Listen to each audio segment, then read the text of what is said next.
Altair AI Studio, formerly known as RapidMiner, is the premier tool for collecting, cleaning, and organizing data to prepare, implement, and test a wide array of machine learning applications.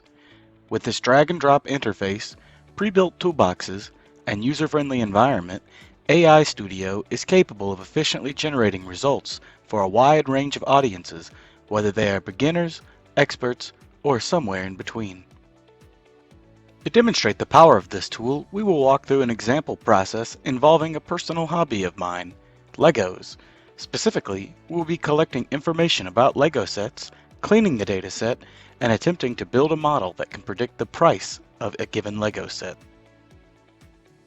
To begin, we will collect our data from a popular website that contains every Lego set produced and a few key parameters for each set, including availability, release year, number of pieces, number of minifigures, retail cost, and current market value. To accomplish this, we can provide a list of URLs where each link is for a specific Lego set. After retrieving each page, we can extract the useful parameters.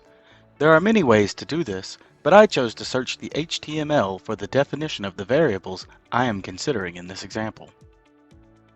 This can be completed by using three components already created within AI Studio.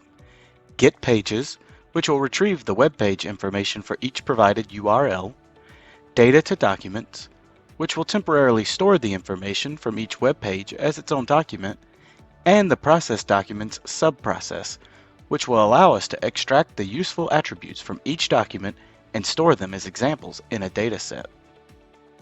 To complete this phase of the example, we can store the resultant dataset permanently in our repository so that we do not have to repeat this data collection process in further examples involving this LEGO data. Now we can begin the process of cleaning the data to meet the needs of the current project. First, we will want to remove any examples from the set that are missing key attributes such as retail cost or current value. We will then want to clean up our data and transform it into a trainable dataset. This will involve converting numerical attributes that were retrieved as text into numbers, removing examples with unreadable values, and combining attributes. For example, sometimes the retail cost was stored as retail value, and sometimes it was stored as original value, so we will need to combine those into one attribute. From there, we can rename our attributes to be more readable and only extract the ones we want to analyze.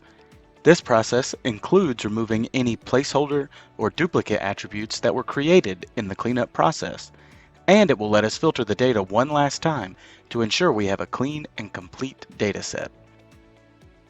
The last step before building a predictive model is to set the current market value as the label of our dataset, and then we can store this dataset in our repository as fully cleaned and prepared for future use. We can now jump to the AutoModel tool within AI Studio, which will do some of the heavy lifting for us when it comes to building models. Using this process, we can import the data, select the task and label, prepare the target, and select the inputs. This step will show us which attributes are predicted to be the best for training based on various measures of the data within that attribute. Finally, we can decide which types of training models to run, including linear models, decision trees, and deep learning. We can also assign additional parameters for training to potentially increase the effectiveness of the models. Now we are ready to run. After this, we can view how long each model took to train and test, and we can look at high-level measurements of performance. We can also take a deeper dive into the model of our choice to gain a greater understanding of the accuracy. Of course, we also have the option of building a model with a finer level of control within the block diagram window. Here, we can customize how we split our training and testing data, determine the deep learning parameters such as hidden layer size, activation functions, and learning rate, and we can apply and analyze our model. Lastly, we can view the results of our custom model. This includes performance measurements and unique plots that show us the data in the most effective way for our use case. This is only the beginning of what is possible in Altair AI Studio. There are endless ways to take this further by collecting different data, applying your own cleaning processes, and building custom models to best suit your need. Be sure to check back here for more content like this, or reach out to us directly at trueinsight.io.